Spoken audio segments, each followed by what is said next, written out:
ஓம் ஸ்ரீ ராகவேந்திர சுவாமிகள் திருவடியிலே சரணம். நவபிருந்தாவனத்தின் அந்த 9 மகான்களின் திருவடியிலே சரணம். வணக்கம்.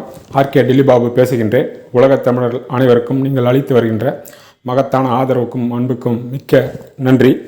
நாம் இன்று பார்க்க இருப்பது டிசம்பர் மாத பலன்களை பற்றி பார்க்க இருக்கின்றோம்.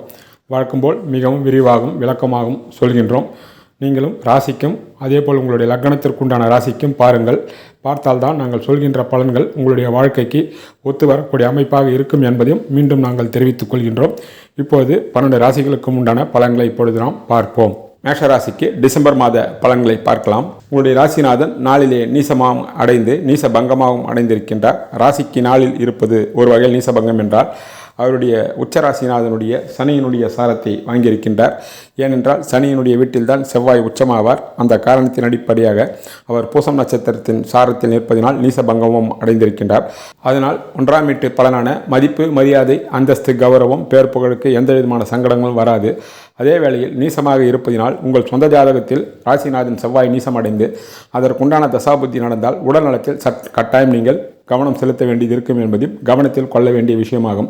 காரணம், எப்படியா இருந்தாலும் நீசமடைந்தாலும் நீசத்திற்குண்டான பலனும், நீசபங்கம் அடைந்தால் அதற்குண்டான மேன்மையான பலனும், நீசமடைந்த கிரகம் நீசபங்க ராஜயோகம் அடைந்தால் மிகப்பெரிய ராஜயோக பலனும் தரும் என்பதே விதி. ஆனால் நீசத்தினுடைய பலனையும் அந்த மனிதன் அனுபவிக்க வேண்டும் என்பதே விதி. அந்த அடிப்படையில் நீசமடைந்திருக்கின்ற கிரகம் நீசத்தினுடைய பலனையும் தரும். ஆனால் இந்த கோச்சாரத்தில் அதை உங்களை நேரடியாக பாதிக்காது. அது தசாபுத்தி பலன். சொந்த ஜாதகத்தில் நீசமாக இருந்து அதற்குண்டான தசாபுத்தி நடந்தால்தான் அது பாதிக்கும். அதனால் அதை பற்றி கவலை இல்லை. அதனால் 1ஆம் வீட்டு பலன் உங்களுக்கு இந்த செவ்வாய் நீசம் உங்களை கட்டாயம் சகல விதமான நன்மைகளும் தருவதற்கு வாய்ப்புகள் கூடுதலாக உள்ளன. உங்களுடைய ராசிக்கு 2 கூடையவர் சுக்கிரன்.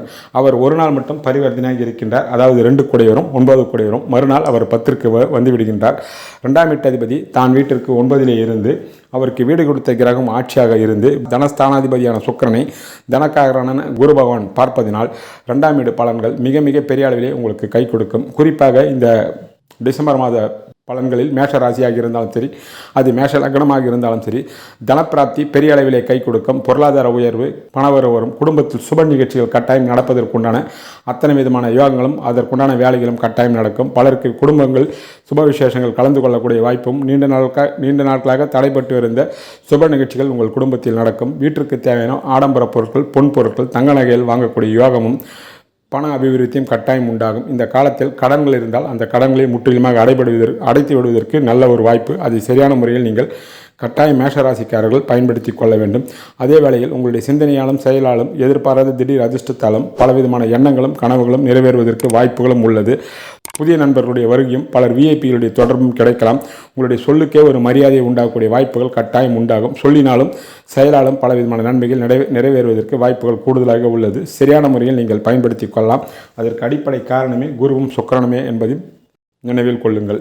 உங்களுடைய ராசிக்கு 3 கூடியவர் புதன். அவர் 8லே மறைந்திருக்கின்றார். இருந்தாலும் 5 கூடிய சூரியனுடனும் குரு பகவானுடைய பார்வையும் உடன் இருப்பதினால் உங்களுடைய இளைய சகோதர சகோதரிகள் மூலமாக ஒரு சில சங்கடங்களோ அல்லது தற்காலிகமாக அவர்களை விட்டு பிரியக்கூடிய வாய்ப்புகளோ, அவர்கள் வேலை விஷயமாகவோ தொழில் விஷயமாக வெளியூர்களுக்கோ வெளிநாடுகளுக்கோ செல்லக்கூடிய வாய்ப்புகள் உண்டாகும்.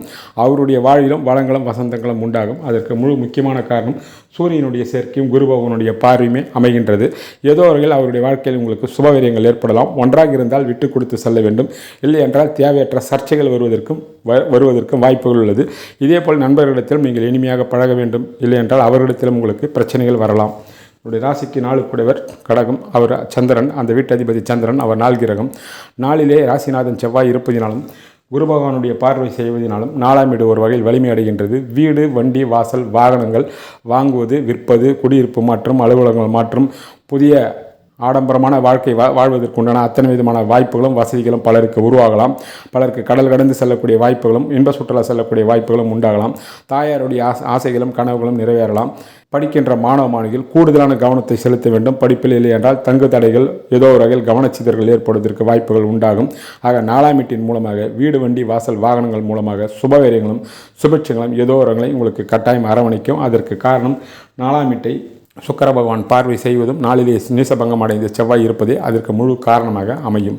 இவருடைய ராசிக்கு 5 கூடியவர் சூரிய பகவான். அவர் ஆரம்பத்திலே 8 இருக்கின்றார். 5ஆம் வீட்டை சனி பகவான் நேரடியாக பார்வை செய்கின்றார்.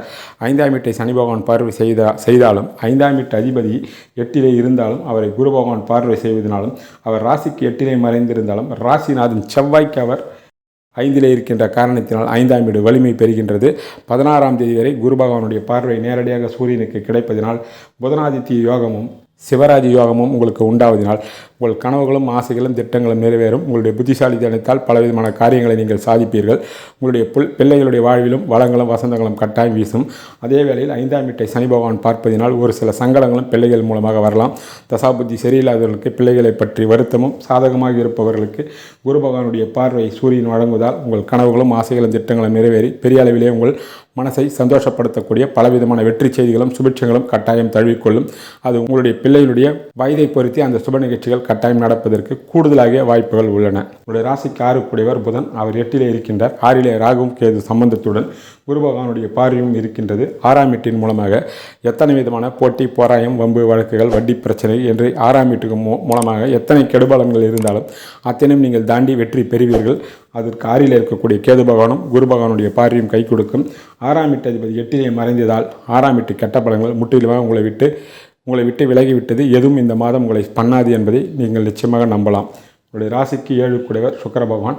அவர் ஆரம்பத்திலே ஒரு நாள் மட்டும் 9 இருந்துவிட்டு மறுநாள் 10 ஆகி சென்று விடுகின்றார். தான் வீட்டிற்கு அவர் 4 இருந்து ராசிநாதனுடைய பார்வையை அவர் வாங்குவதினாலும் 7ஆம் வீட்டின் மூலமாக பலவிதமான நன்மைகள் காத்திருக்கிறது. குறிப்பாக தங்கு தடைப்பட்ட இவ்வளவு நாள் தள்ளி போன திருமணம் இளைஞர்களுக்கும் இளம்பெண்களுக்கும் திருமண முயற்சி இந்த மாதம் நிச்சயமாக பெரிய அளவிலே வெற்றி அடையும். கணவன் மனைக்குள் ஒற்றுமை மேலோங்கும். கணவன் மூலமாகவோ மனைவி மூலமாகவோ புதிய சொத்து சுகங்கள் வாங்குவதற்கோ அல்லது பணியில் இருப்பவர்களுக்கு பதவி உயர்வு வருவதற்கோ வாய்ப்புகள் உள்ளது. தொழிலுக்காகவோ வேலைக்காகவோ படிப்புக்காகவோ ஒரு சிலர் வெளியூர்களுக்கோ வெளிநாடுகளுக்கோ செல்லக்கூடிய வாய்ப்புகளும் கட்டாயம் உண்டாகும். ஆக 7ஆம் வீட்டின் மூலமாக பலவிதமான நன்மைகளும் சுபிட்சங்களும் வெற்றி பயணங்களும் காத்திருக்கிறது. சரியான முறையில் நீங்கள் கட்டாயம் பயன்படுத்தி கொள்ளலாம். உங்களுடைய ராசிக்கு 8 கூடியவர் செவ்வாய் ஆகின்றார். 8 சூரியனும் புதனும் ஆரம்பத்தில் இருக்கின்றார்கள். 8ஆம் வீட்டு அதிபதி 4 இருக்கின்றார். குரு பகவானுடைய பார்வையும் வாங்குவதனால் 8ஆம் வீட்டின் மூலமாக எதிர்பாராத தனப்பிராப்தியோ ஏதோ ஒரு வகையில் அதிர்ஷ்டங்கள் இருக்கலாமே தவிர 8ஆம் வீட்டு அதிபதி நீசம் அடைந்தாலும் நீசபங்கமும் அடைந்திருக்கின்றார். இருந்தாலும் அவர் ராசிநாதன் என்பதனால் பெரிய சங்கடங்கள் இருக்காது. இருந்தாலும் அவர் 4 இருக்கின்ற காரணத்தினால் உடல் நலத்தில் சற்று கூடுதல் கவனமும் வண்டி வாகனங்களில் செல்லும்போது சற்று விழிப்புணர்வும் இருக்க வேண்டும். இரவு நேரங்களில் கூடுமான அளவுக்கு நீங்கள் பயணத்தை தவிர்க்கலாம். உங்களுடைய ராசிக்கு 9 கூடியவர் குரு பகவான் ஆகின்றார். அவர் 2 இருக்கின்றார். 9ஆம் வீட்டு அதிபதி 2 இருப்பதினால் தந்தையாலும் தந்தை ஊர்களாலும் பலவிதமான நன்மைகள் ஏற்படும். தனப்பிராப்தி உண்டாகும். அவர் பித்திருக்காரகம் சூரியனும் அவர் 15ஆம் தேதி வரை பார்ப்பதினால் தந்தையாலும் தந்தை ஊர்களாலும் எல்லா விதமான சௌபாகியங்களும் முன்னோருடைய சொத்து சுகங்களும் வருவதற்கு வாய்ப்புகள் உள்ளது. இவ்வளவு நாள் சரியான முறையில் பிரிக்காது இருப்பவர்கள் சொத்தைகளை முறையாக பிரித்து உங்களுக்கு உண்டான பங்கு பாகத்தை தருவதற்கான வாய்ப்புகளும் கட்டாயம் பலருக்கு உருவாகலாம்.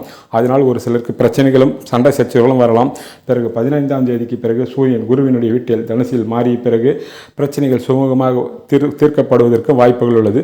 அதை சரியான முறையில் நீங்கள் பயன்படுத்தி கொள்ளலாம். பலருக்கு உங்களுடைய கனவுகளும் திட்டங்களும் எண்ணங்களும் நிறைவேறுவதற்கு 9ஆம் வீட்டின் மூலமாக ஏதோ ஒரு வகையில் லட்சுமி கடாட்சம் உங்களை தழுவிக்கொள்வதற்கு கூடுதலாக வாய்ப்புகள் உள்ளது. அது ஆரம்பத்தில் சில சங்கடங்கள் இருந்தாலும் 15ஆம் தேதிக்கு பிறகு 5ஆம் வீட்டு அதிபதியான சூரியன் 9க்கு மாறிய பிறகு பலவிதமான நன்மைகள் ஏதோ ஒரு வகையில் நிச்சயமாக வருவதற்கு வாய்ப்புகள் உள்ளன. உங்களுடைய ராசிக்கு 10 கூடியவர் சனி பகவான். அவர் 11 ஆட்சியாகவும் மிக வலிமையாக இருக்கின்றார். 2ஆம் தேதிக்கு 7 கூடிய சுக்கிர பகவான் மகரத்திலே 10 சஞ்சாரம் செய்கின்றார். 2 இருக்கக்கூடிய குரு பகவானுடைய பார்வையும் வாங்குவதனால் 10ஆம் இடம் 10 இருக்கக்கூடிய கிரகமும் வலிமை அடைவதனால் தொழிலதிபர்களுக்கும் சரி பணியில் இருப்பவர்களுக்கும் சரி மிக பெரிய வளர்ச்சியும் வளமும் கட்டாயம் சேரும். பல தொழிலதிபர்கள் சிறிய தொழிலதிபர்கள் முதல் பெரிய தொழிலதிபர்கள் முதல் தங்கள் தொழிலை வளர்ச்சி பாதையில் கொண்டு செல்லலாம்.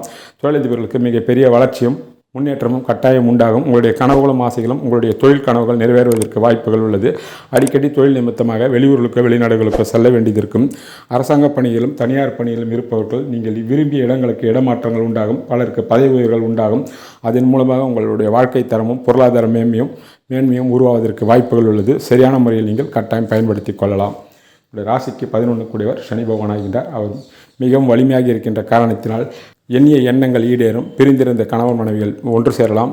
முதல் திருமணம் தடைப்பட்டு 2வது திருமணத்திற்காக காத்திருக்கின்றவர்கள் சரியான முறையில் ஆணோ பெண்ணையோ தேர்ந்தெடுத்து 2வது வெற்றிகரமான உங்களுடைய திருமணத்தை நடத்தி கொள்ளலாம். நீதிமன்றங்களில் ஏதாவது வழக்குகள் இருந்தால் உங்களுக்கு சாதகமான தீர்ப்பு வருவதற்கு வாய்ப்புகள் உள்ளது. காரணம், அவர் 10-11 கூடியவராகி 11 இருப்பதினால் எடுக்கின்ற முயற்சிகள் மிக பெரிய வெற்றியை தருவதற்கு உண்டான வாய்ப்புகள் கூடுதலாக உள்ளது. அப்படிப்பட்டவர்கள் அதை சரியான முறையில் பயன்படுத்தி கொள்ளலாம். இந்த கோச்சாரத்தில் 11 இருக்கக்கூடிய சனி பல வகையான நன்மைகளை உங்களுக்கு கட்டாயம் தருவார். உங்களுடைய ராசிக்கு 12 கூடியவர் குரு பகவான், அவர் 2 இருக்கின்றார். 12ஆம் வீட்டதிபதி இயற்கை சுபரான அவர் 2 இருப்பதினால் உங்களுக்கு ஆகக்கூடிய செலவுகள் எல்லாம் சுபகரிய செலவுகளாகவும் எதிர்கால நலனுக்காகவும் குடும்ப தேவைக்காகவும் பிள்ளைகளுக்காகவும் இருக்குமே தவிர வீண் வெறிய செலவுகள் இருப்பதற்கு வாய்ப்புகள் இல்லை. சிலருக்கு ஆன்மீக சுற்றுலா பயணங்கள் உருவாகலாம். நீண்ட நாட்களாக உங்களுடைய தீர்த்த யாத்திரை பயணங்கள் வெற்றியடையும். பலருக்கு கங்கை போன்ற புனித நதிகளில் நீராடக்கூடிய பாக்கியமும் தெய்வ தரிசனம் கிடைப்பதற்கு கூடுதலாக வாய்ப்புகள் உள்ளது. ஆக டிசம்பர் மாத பலன் மேஷ ராசிக்கு பல வகையான ஏற்றங்களும் முன்னேற்றங்களும் உண்டாகும். அதுவும் குறிப்பாக 15ஆம் தேதிக்கு பிறகு எண்ணிய எண்ணங்கள் பூர்ணமாக ஈடேறுவதற்கு வாய்ப்புகள் உள்ளது. சரியான முறையில் பயன்படுத்தி கொண்டு வளமாகவும் வசந்தமாகவும் ஆக்கிக் கொள்ளுங்கள். இப்போது நாம் டிசம்பர் மாதத்திற்குண்டான தெய்வ வழிபாட்டினை பார்ப்போம். மேஷராசிக்காரர்கள் அவசியம் அருகாமையில் உள்ள ஏதாவது சிவன் கோயிலிலோ அல்லது முருகன் கோயிலிலோ காலையோ மாலையோ நெய் தீபம் ஏற்றி வாருங்கள். முடிந்தவர்கள் நிச்சயமாக கந்தசஷ்டி கவசத்தை பாராயணம் செய்வதோ அல்லது ஒளிநாடாவில் கேட்பதோ அளவற்ற நல்ல பலன்களை கட்டாயம் கைமேல் தரும். இந்த தெய்வ வழிபாட்டினை வெளிநாட்டில் உள்ள தமிழர்களும் மேலே சொன்ன அத்தனை தெய்வ வழிபாட்டுகளையும் நீங்கள் அங்கிருந்தபடியே தெய்வ உருவ படத்தை வைத்து வணங்கினால் எல்லா விதமான நன்மைகளும் கட்டாயம் உண்டாகும். மிக விரைவிலே ஜனவரி மாத 2025 புத்தாண்டு ஆங்கில புத்தாண்டு பலன்களை சொல்ல உள்ளோம். மிக விரைவிலே சந்திப்போம். நன்றி, வணக்கம்.